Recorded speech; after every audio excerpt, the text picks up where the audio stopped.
you need a chair?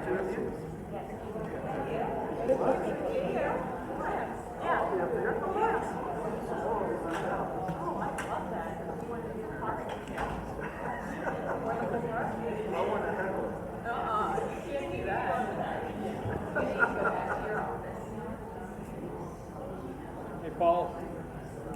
Not yet. What's that? Not yet. Can't start drinking yet? No. Ping pong tape room. Really? Really? Why don't people just do what they say they're going to do? I have no idea. You got to keep reminding them, I guess.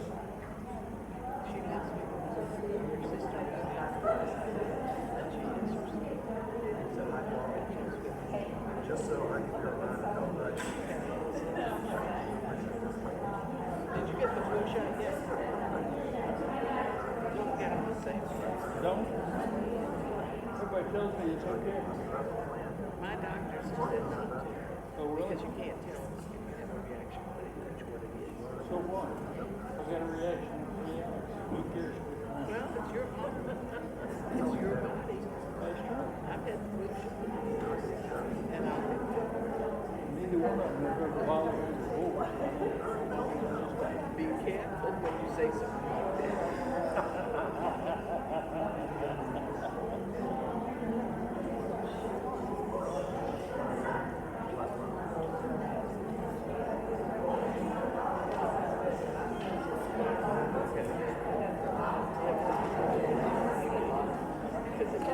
I had to give it back.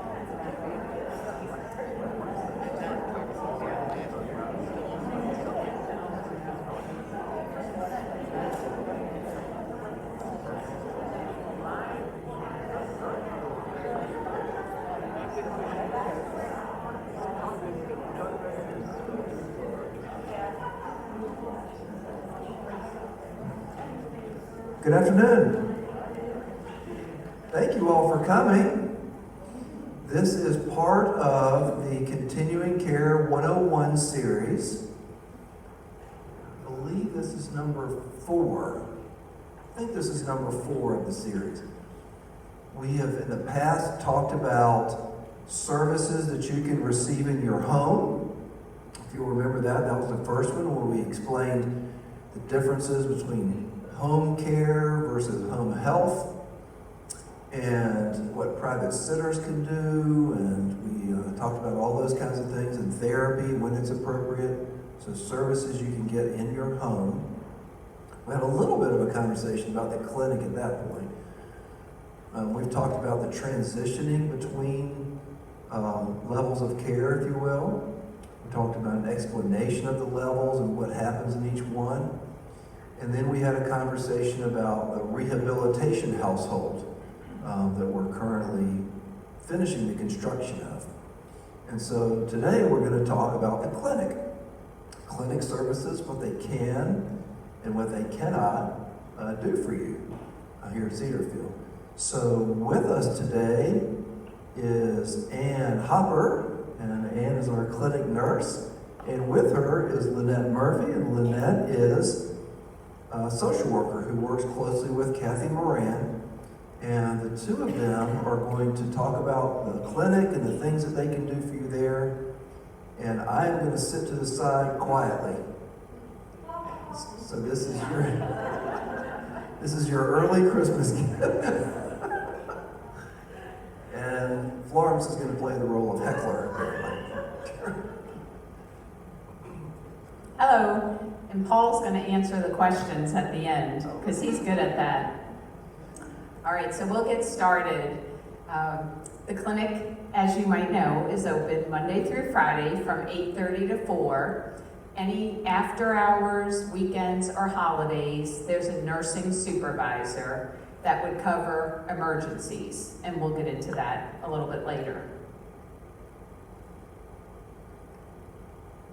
Bonnie publishes a calendar every month that you get in your mail. The first side has the doctors, lab days, and then corresponding to that on the back side lists the doctor's numbers and who you have to call for appointments. Some of them are in the clinic, and some you have to call the doctor's offices. Our specialists would be, we have a psychiatrist, dentist, audiologist, dermatologist. Our primary care doctors are in there.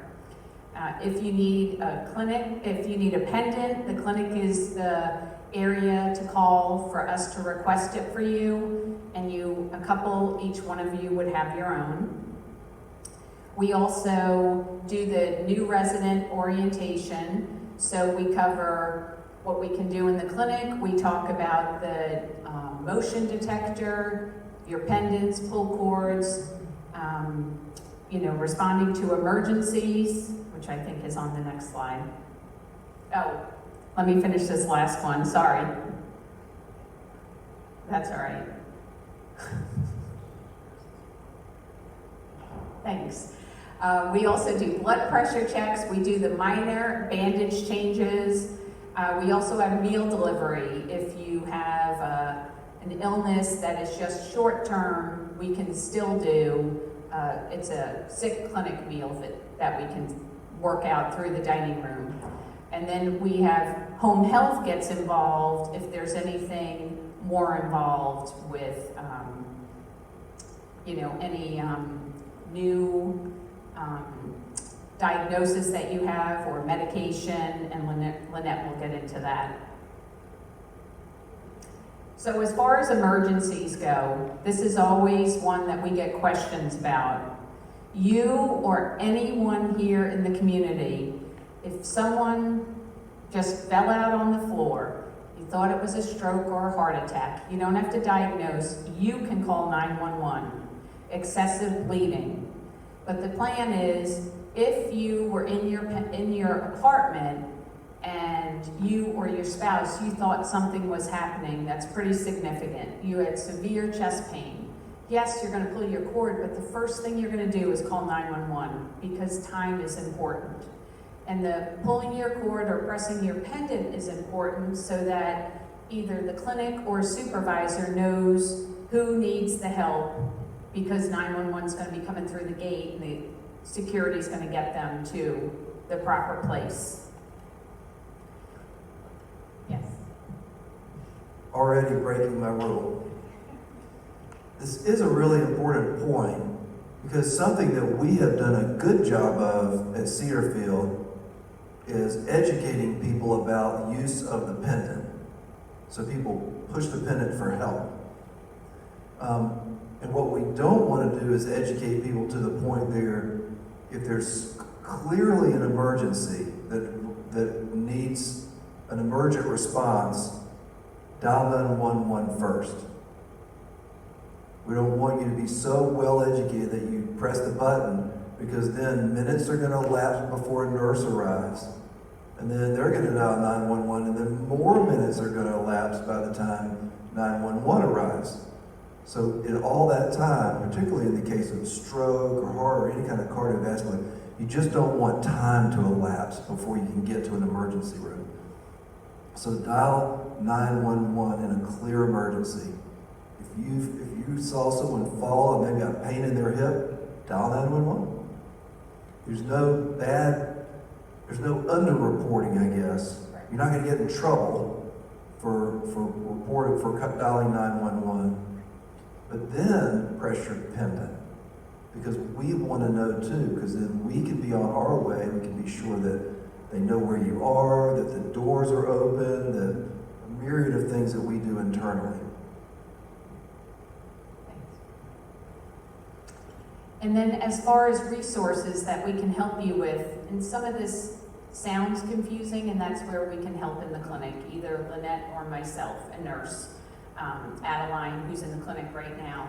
So we have Dispatch Health, and that's a big help for nights and weekends too. It's not an emergent company that would come out, but that could help you get you through the Friday to Monday so that you're not just waiting if you don't feel well. That's a nurse practitioner or a physician's assistant can come out on site.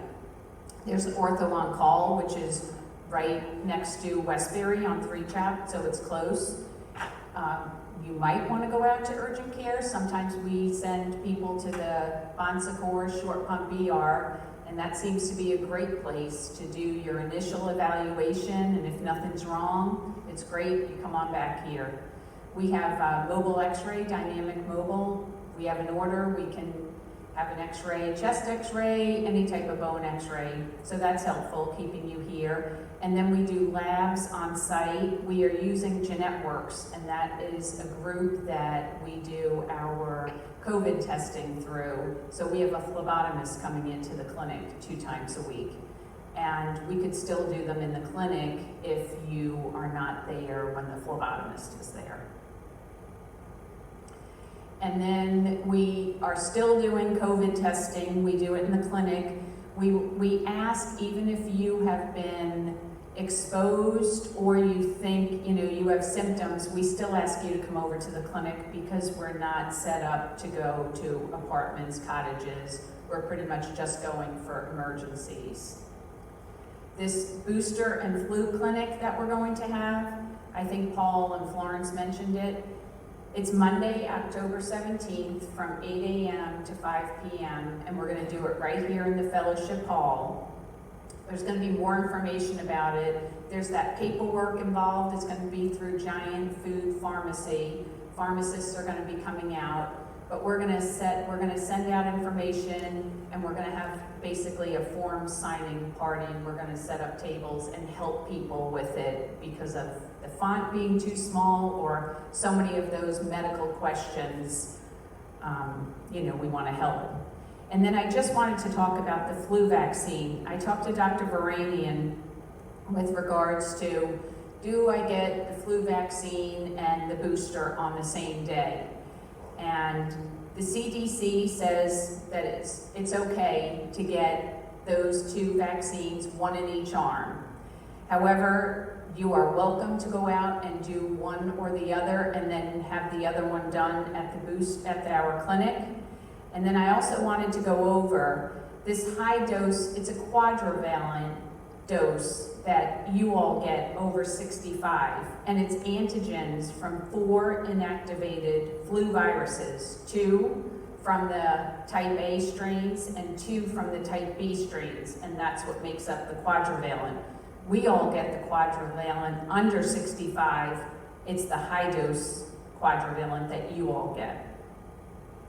And then the vial of life, we just want to make sure that you keep your vial of life current and up to date. And we're talking about emergency contacts, which this is what we send out when you go to the hospital. So that emergency, that vial of life in your refrigerator is important, and for it to be up to date.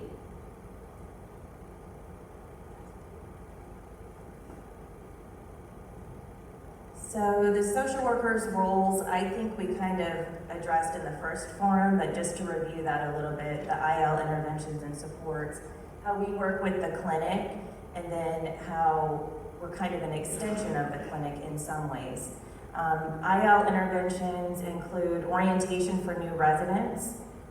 When folks move in, we meet with them in the clinic with Ann, Kathy, or I. We'll meet with them together and talk about what's happening here at Cedarfield. Ann touched on using the pendant, what services and supports are available to folks in independent living, and then we really get into what is the role of the social worker here at Cedarfield, and to use Paul's words, come to us for everything. So start with us if you have any questions, is what we say to new residents, so that's part of our role is to be involved in the orientation. We do the pre-move-in assessment. So if you remember when you were thinking about coming here to Cedarfield and you came to the clinic and you met with probably Kathy and a nurse, probably Ann or Nancy or Lori, you did the UAI and the mini-minimum. So we complete those as part of the pre-move-in assessment. And we do those assessments ongoing as needed for folks. For a variety of different reasons. Sometimes people will ask us to do the mini-mental so that they know where they are cognitively, or if they feel like maybe they're struggling and They notice some memory loss, they might want to get a baseline, so we can do a mini mental in those situations as well. If folks are transitioning from IL to AL or maybe to healthcare, usually we're not the social workers completing those assessments. Support and coordination.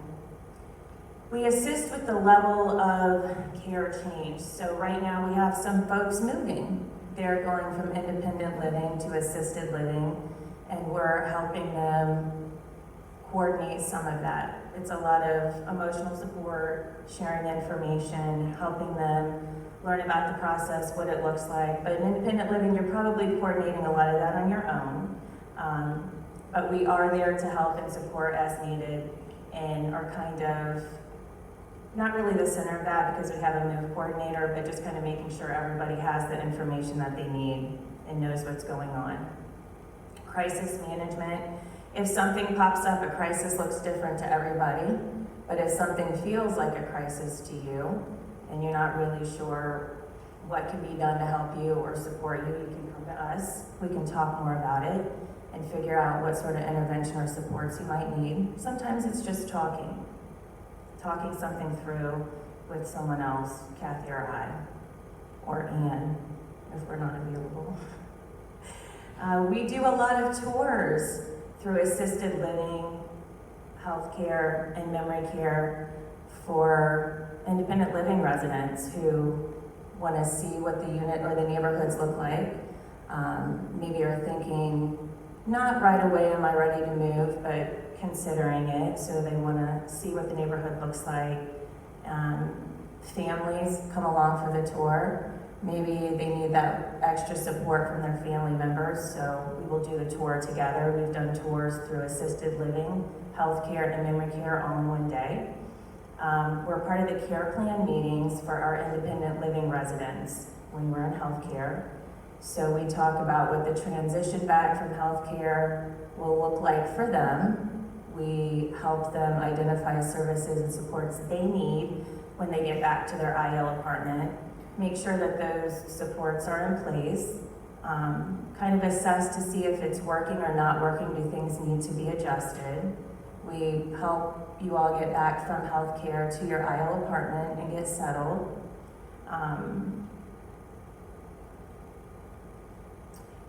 I think supporting residents is if there's a change in condition. So that could mean a lot of things. Maybe you are looking for some home health. Maybe you need physical therapy, occupational therapy, speech therapy. In the home, we could get you connected to a home health agency, Affirmation, or a home health agency of your choice.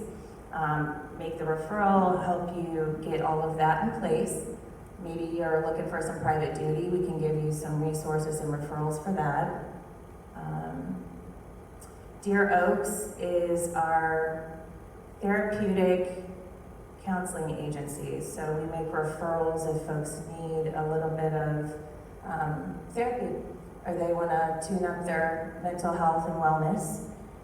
That's Dr. Curtis. She comes on campus and provides that therapy in the home instead of doing it on an outpatient basis. We have Dr. Shelp, who's our in-house psychiatrist. So we get people on his schedule if they want to chat with him. I already covered Affirmation, and we have all of our ongoing support groups, low vision, memory care support, and grief and loss.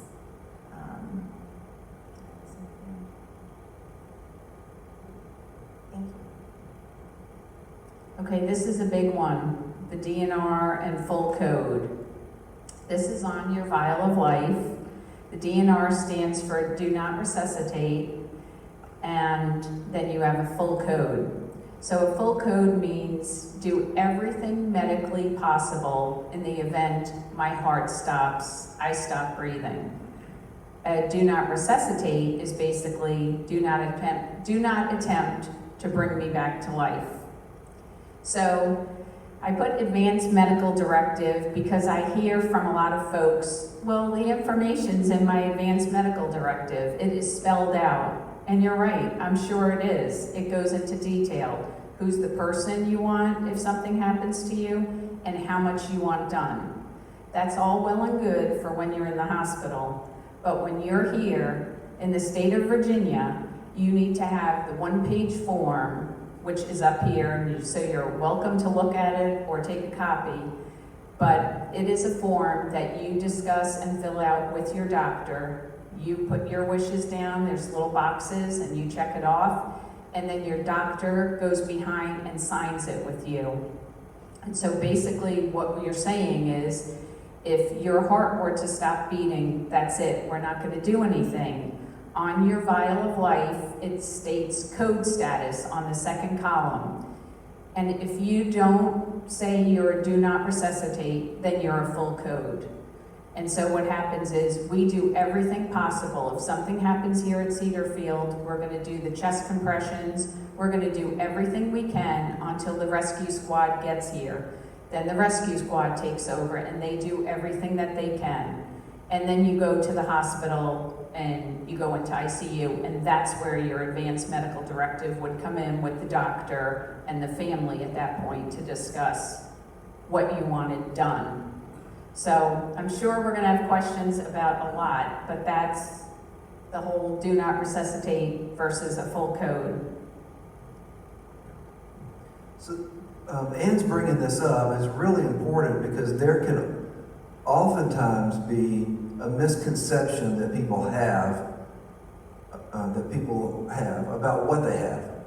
In other words, sometimes people sign an advance directive and it tells everyone, if I'm in a vegetative state, don't put me on life support systems.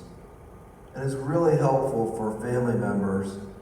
My father-in-law had a stroke during surgery and became in a vegetative state and was on a life support. The family had to make a decision about taking him off. And that could have all been avoided if he had an advance directive saying, I don't want to do that.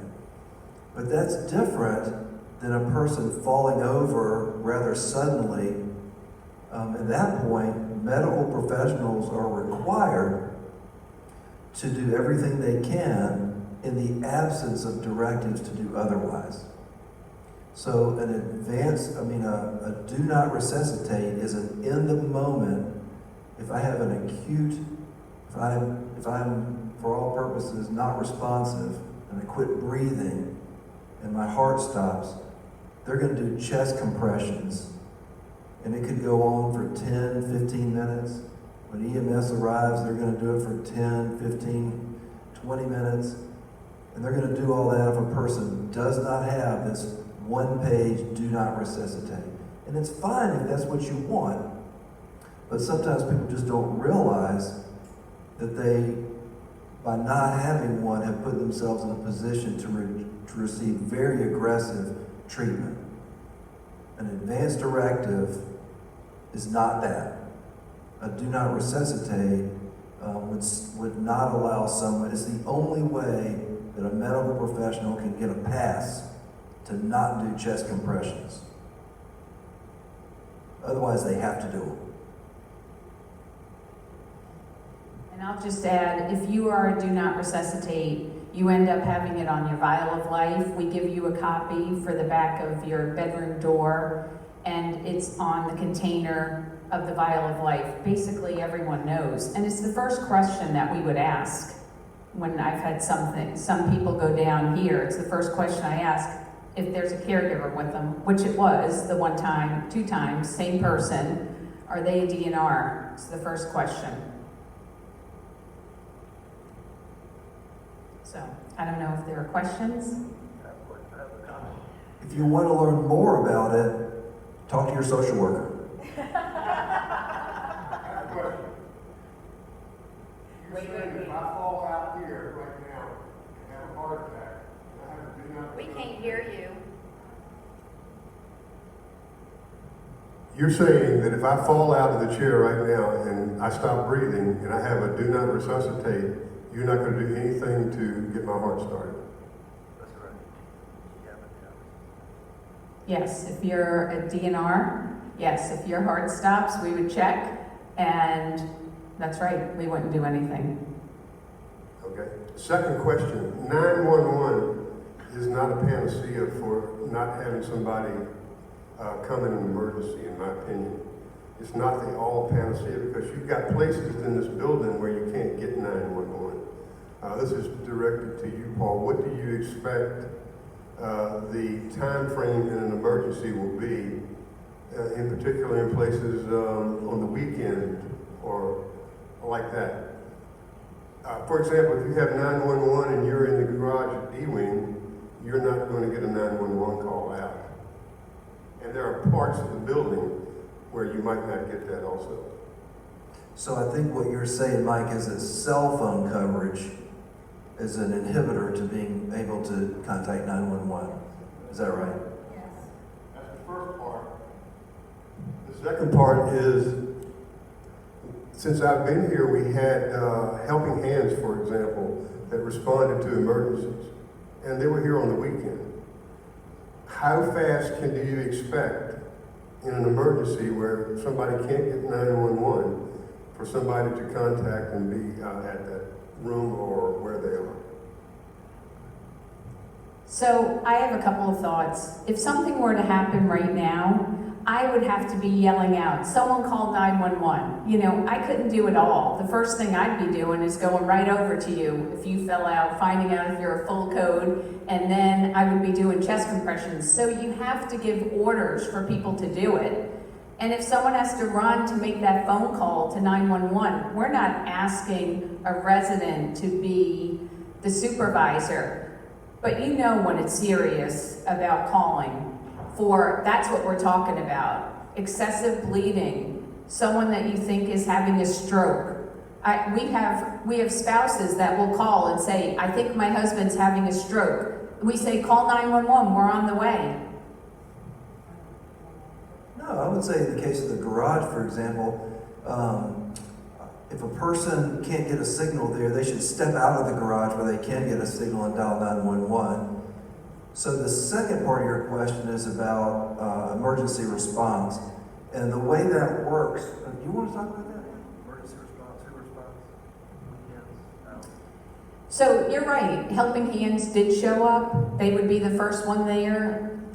Just this week, Adeline was a supervisor, 3 to 11, and there were 2 emergencies. So she went to the most important one, and some of our residents stayed with the other one while the rescue squad was coming. So our supervisor is going to call. If there's an answer, we need you, they're coming over. And then if there's no answer, they're coming over too. And after hours, security would be a first responder for us. And they would have the knowledge to dial 911 if they needed to. They're not medical professionals, but we would look for them to say, this seems very serious, I'll dial 911 while a nurse is on their way to. Does that answer your question, Mike?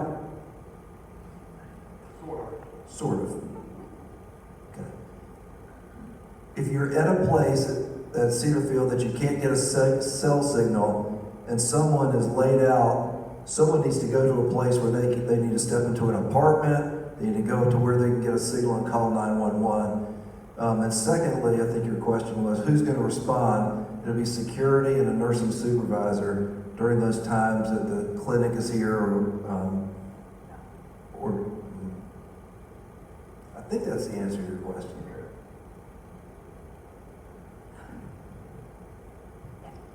Okay, if you have done the DNR through your physician and everything, you are also mandated in the state of Virginia to have a necklace or a bracelet that says that you're DNR. So if you're here and we ever got our AED back in the Atrium Cafe, that's been over a month that we haven't had it, but I'm not upset about that. You need to end up realizing that if we had the AED down there and you did not have a bracelet or necklace, but you had the paperwork done, we're going to do it to you. So. Okay, so I have been at the other side of these, and if you have a DNR that you don't have a bracelet or a necklace, the DNR is valid. I worked at hospice and we did not have necklaces and bracelets, and even here we have not done chest compressions if someone doesn't have a necklace or a bracelet. But if you are a resident here and you do not know that these people have a DNR personally, then that's what you're gonna do. Right. We're gonna assume someone's a full code. That's the Right. first question we ask, is Yeah. someone a DNR? Yeah. Right. I'm just saying what Honoring Choices said, to make that all valid through your physician and everything else, that is an additional requirement. So it's just a language thing, I think. It's not that it's not valid without a bracelet, but most people don't carry it around in their purse, where they would carry around a bracelet or something like that indicating. Here at Cedarfield, we have, in other retirement communities, you have the ability for someone to run and get a vial of life and bring it to the scene, which has your medications. So that would be part of our process if it were to happen in a common area or something like that. So the DNR, if it was in your vial of life, could be brought to the scene. But you're right, if you go to Wendy's and get a hamburger and you fall over in Wendy's and you don't, like 99.99% of us, we don't carry it in our wallet. Having some other means to communicate that to medical professionals would be a good idea, but it doesn't invalidate it. It's an information thing.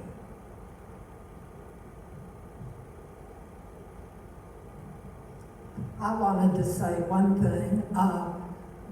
The alert necklace or bracelet that we have has been tested in D Wing Garage, and it works. So that is why D residents absolutely should wear their pendants or bracelets in case you have a fall. Your alert will go straight to the medical department. And it's really important for, I call you all D-wingers, but it really is important.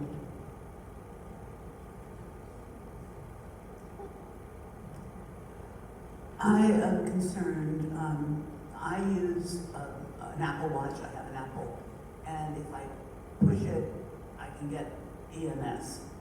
I may not have my pendant available at all times, I don't wear it. How does EMS get into the building if it's not going through the pendant to EMS, but going directly? The second question, and I'll ask them both, I live alone. I don't believe myself to be fortunate enough to fall near where I could reach a pull cord. What am I to do?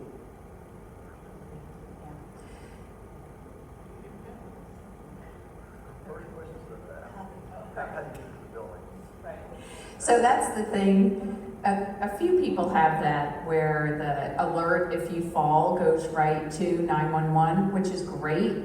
The problem is this area is so big that when 911 comes in, they'll just go until they're like, okay, it doesn't say where you are on your phone. So that's why what Paul was saying, it's important for pressing your pendant if you can't reach your pull cord, because someone has to know about where you are for 911 to get there. Security is happy to escort them in, but if they don't know where you are, then they are driving around trying to find the emergency.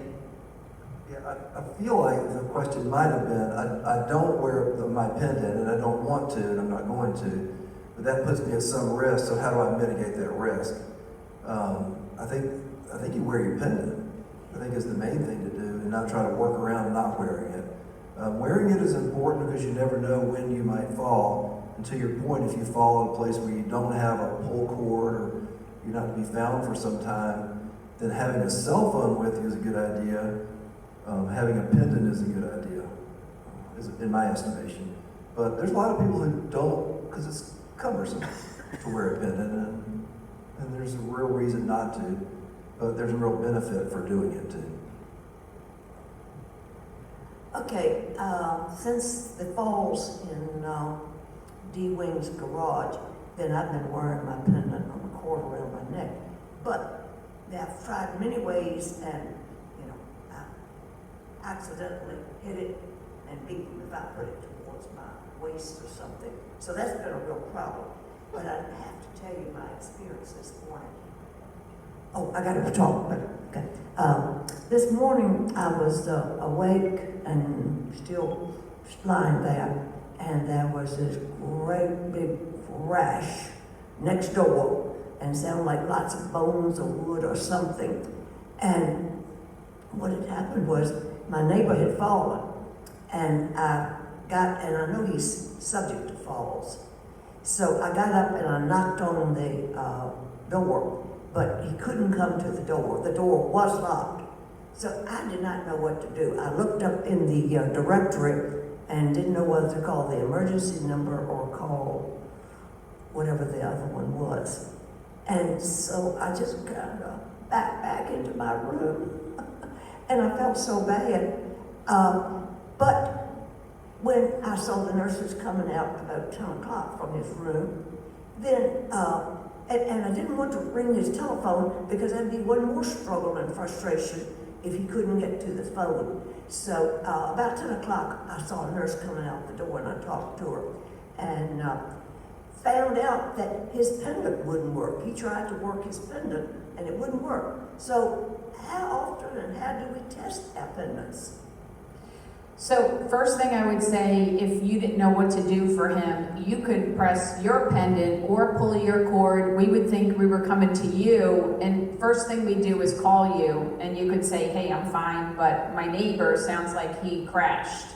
The next thing we just learned, Darlene in maintenance gets a report of batteries for these pendants that need to be checked. So she'll routinely reach out.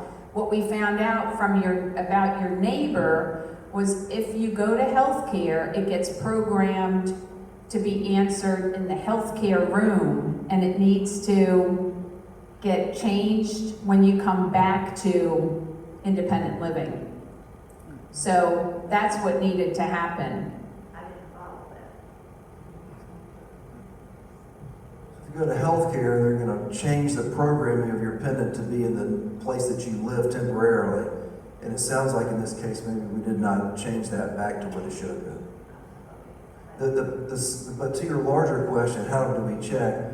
The Sarah system is smart enough to where every pendant, when the battery gets low, sends a signal and says, I'm running low, or I don't function right, come check on me. And so that is a report that will be generated into the Sarah system, and they'll come and look at that pendant. But it'll tell us when it needs to be checked. They tell you to come to them. What's that? They tell you to come to them. Yes.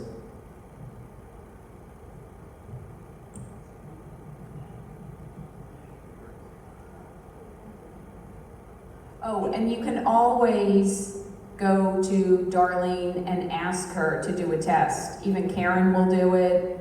Anyone can test your pendant. And the other thing I have to say about those pendants, you won't know when you press it that it's activated. You have to give it a good press. You really have to hold on it for a few seconds. It seems like when you do it by mistake, you just hit it easily on anything. But really when you need it, you want to make sure you're pressing it. You won't know. It goes to phones, walkie-talkies, but you won't know in your apartment or wherever you are until we call or show up. If I fall out and am unconscious, how will anyone know if I'm a DNR or not? I mean, So that's- you can't ask me. So that's the thing. In your apartment, it's in your vial of life, or it's behind your door. If you're here and we don't know, and right now, I'd have to assume you're a full code, and I'd start chest compressions. I'd ask someone to call 911. I'd ask Paul to run and get your chart so we can look and see what you are. Thank you.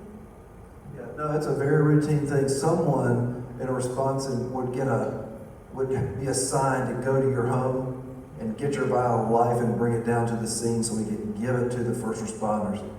And hopefully you've done a good job of keeping your medicines up to date and your contact information up to date so that they have your next of kin, your POA, your current medications, your DNR, all that important stuff is right there. It takes some effort for you.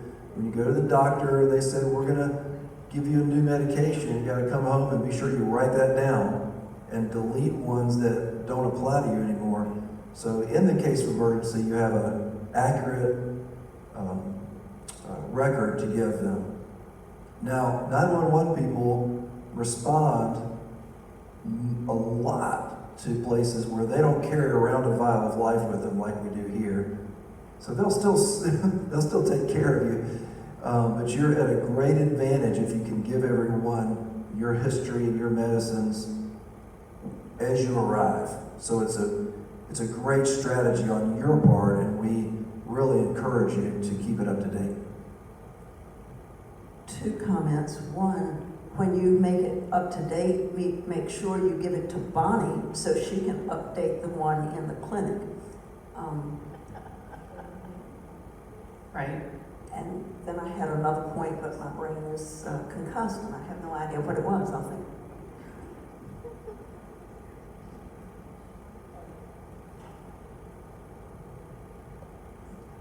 So when we update our vial of life, get a new medication, and we put it on our vial of life in our apartments, you don't have it in the clinic, or do you?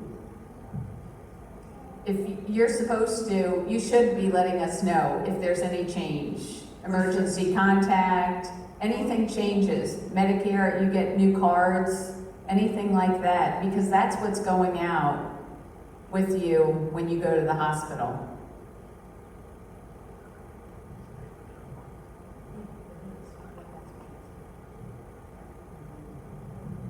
It takes a while. The other thing was, I have heard since I've been here at least once, that somebody had their pull cord wrapped around a towel rack in the bathroom. So when they were pulling the pull cord, it was not actually activating. Do not wrap your pull cord around something or it won't work. That's correct.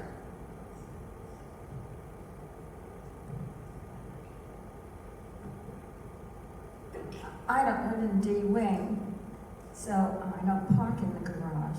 But I have a question. To my knowledge, there's not an emergency telephone in the garage. Is that correct? That is correct. It seems to me that that would be an easy extra benefit, because people are not wearing their pendants. And it's just a suggestion that you put a telephone down there that goes to security, goes to the concierge. Just a thought. Yep, I think you're suggesting a telephone in the parking garage would be helpful. Exactly, exactly. Understood. I would appreciate when first names are given, if you would give the last name and the location of the person. You are using the name Darlene. I do not know who she is or where she's located. Sorry. It's Darlene Green, and she is in maintenance. She replaced Gloria Weeks. Bonnie Berry, I'm sorry. Bonnie Berry in the clinic, you're right.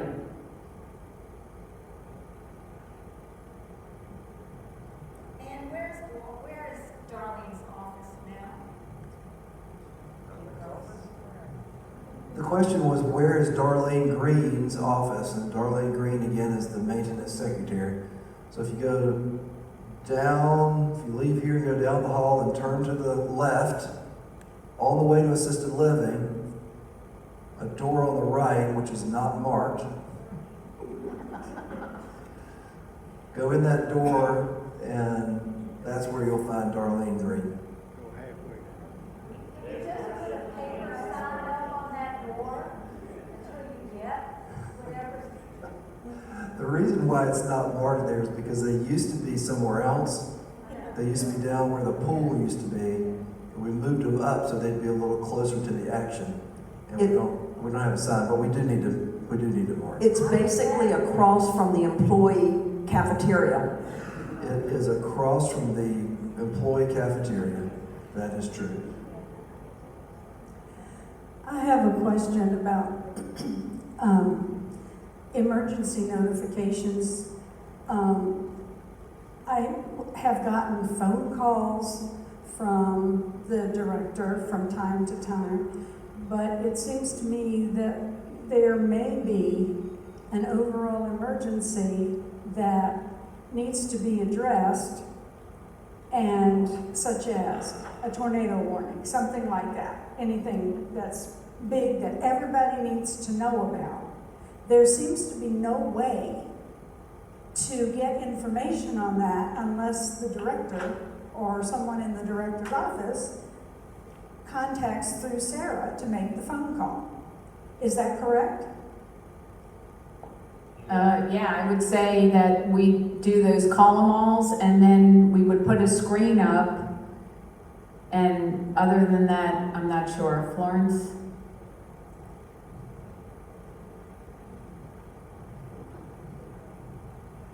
A lot of people now have emergency notifications on their phone, so people receive those, but you're right. Paul has been doing call-em-alls, and we put slides up, but we were in a meeting earlier today, and we're re-looking at all of that just to see if there's a better way we can do it.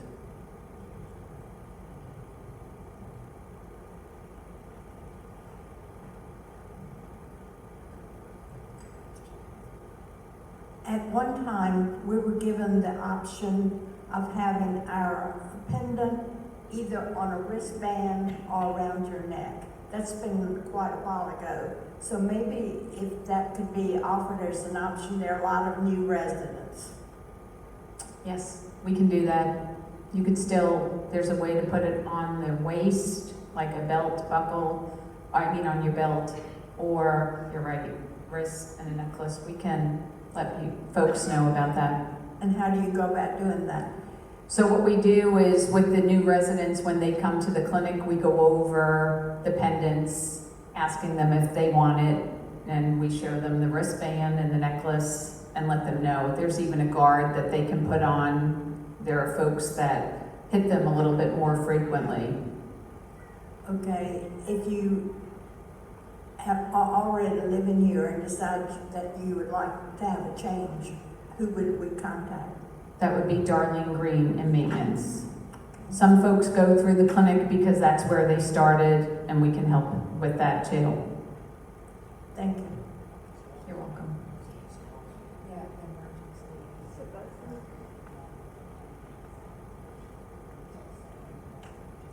Also, my understanding is that when it comes to being offered the pendant, if you decline it and then you decide you want it, you have to pay for it.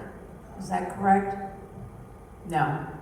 So far, in the 7 years I've been here, people have declined, and then they come back later on and say, we want one. I think the only charge is if it's lost and you have to get a new one. But if you don't get it when you initially come, you don't get charged if you ask for it later on.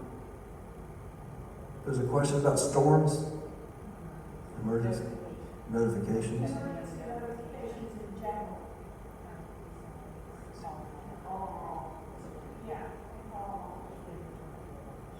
Okay. At the next forum, idea that I had was to do emergencies, evacuation, fire, tornado, and just go over the emergency plans with everybody. But that doesn't mean I can't answer your question now. So, particularly about tornadoes, I have developed an idea that in independent living, that we should not be in the business of notifying people about tornadoes and being the source that you come to rely on for that kind of thing. That was just an example. Okay. It was the first thing that came to mind. Okay. But if there is an evacuation order, how do you get it to everybody? Yeah. Okay. So again, going back to the tornado. So in the case of tornado, what we really want, if you're very concerned about it, there's a myriad of ways that you can be warned. Most local TV stations these days have a way that you can sign up for an alert, severe weather alerts, and it'll go right to your phone. And a lot of times the phone will, even if you don't sign up, it'll alert to let you know. The reason we don't want to be in your sole source of that information, because we might fail to do that. We might have a security guard that didn't know he was supposed to do it or something like that. And so we want you to take the proper, what we want to do is tell you what to do if one happens, but not if one's happening. That is up to you to learn. There's lots of ways to do it. Weather radios, your phone can tell you, your watch can tell you, lots of ways to do that. For announcements in general, Call-a-Mall seems to be the most effective way to get the word out to people about emergent situations that we have today. So the Call-a-Mall would be the way that we would get a mass message out to people in the case of needing to do that. In the case of an evacuation, Lacey and I have actually been meeting with our emergency responder agencies, with something called the Virginia Health Association responders, who seem to be the ones who would be the most helpful to us, along with the Henrico Emergency Management Agency. We met with them 2 weeks ago, I think. And of course, we have an ongoing good relationship with our fire responders, who in Henrico County are some of the first on the scene and take charge of those kinds of things. So I say all that to say that in the case of a mass emergency type of thing, we'll have a mechanism to let you know, but those agencies tend to be in charge when they arrive on the scene. And they begin to take over and tell people where they're going, who's doing what, those kinds of things. I have a little bit of work to do myself on knowing, on helping us be prepared for if the case of what's most likely for us would be a partial evacuation of our building. In the case of part of it became unstable for some reason or uninhabitable. We have a policy on it, but I haven't had the opportunity to sit with Lacey and go through it in great detail about whether we like it or don't like it and how we want to change it. And the emergency response people, it's what they do, and they said, well, give us your revisions and we'll look at it and we'll be sure that we're all on the same page about these policies and how it happens. But most generally, they take charge. I have been in some, and believe me, you introduce yourself, I'm the executive director, and they push right past you.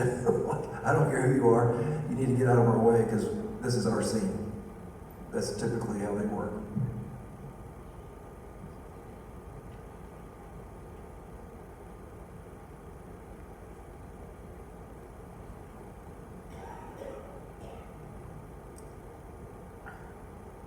I'm very interested in this topic of emergency evacuation, which has never come into my mind or crossed my mind in 6 years. However, I realize we have never had a plan or any training here as residents, and it probably will never happen. So are you saying that you are now exploring that? Because to me it sounds like there would be resident training involved. Yes, so I'm saying two things. One is that we do have a plan, we do have a policy. So don't anybody walk out of the room thinking we don't, because we do. What I would like to do is review it to make sure that I'm happy with it, and that Lacey's happy with it, and that our emergency response agency, the Henrico Emergency Management Agency, is happy with it. And the second piece of that is we do need to do some education. I don't know that we would do drills, but we need to do some education for a number of emergency situations to be sure that people understand what we want them to do in the case of emergency. And so the next month, the next Continuing Care 101 series topic will be this very topic. And so I'd like for us to stay on the clinic for now. We can talk about emergency response at the next meeting, and that'll be its purpose. Okay. But this is all about the clinic, and we want to be sure. And in fact, I'll just say now, while I have the microphone, that the whole Continuing Care 101 series was designed to have conversations just like this about things that are important to you and your understanding of the place that you live. We talked about the rehab, the transitions, we talked about services that can come to your home, we're now talking about the clinic. We'll sort of wrap it up with emergency management. So what I want to do is be sure that you understand the workings of the place that you live. And so hopefully this has been helpful to you as regards to the clinic, about what they can do, what they can't do, and all the ins and outs of getting medical services in an office setting like the clinic.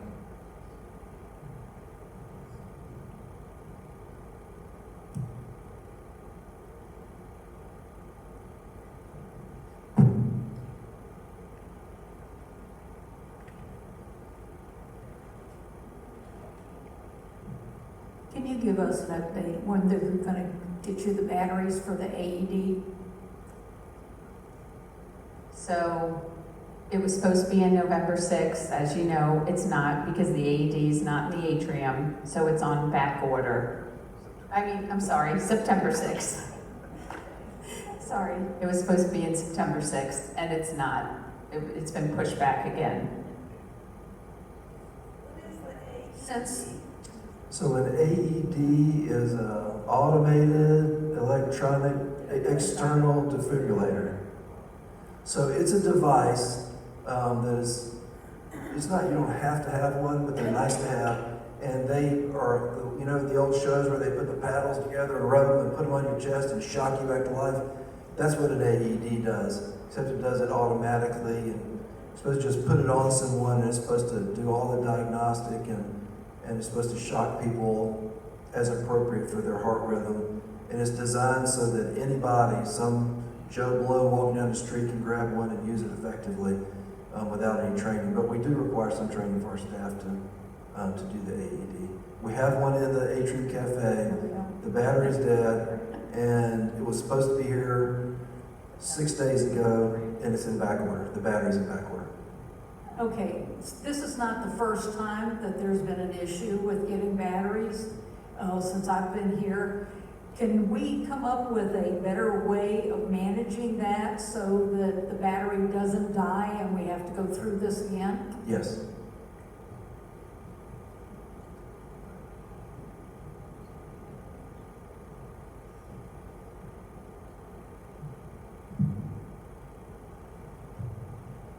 Katrin has just indicated that the meeting's over. I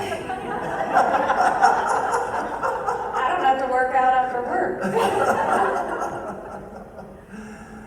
Well, I hope you'll join me in giving a big round of applause to our two speakers.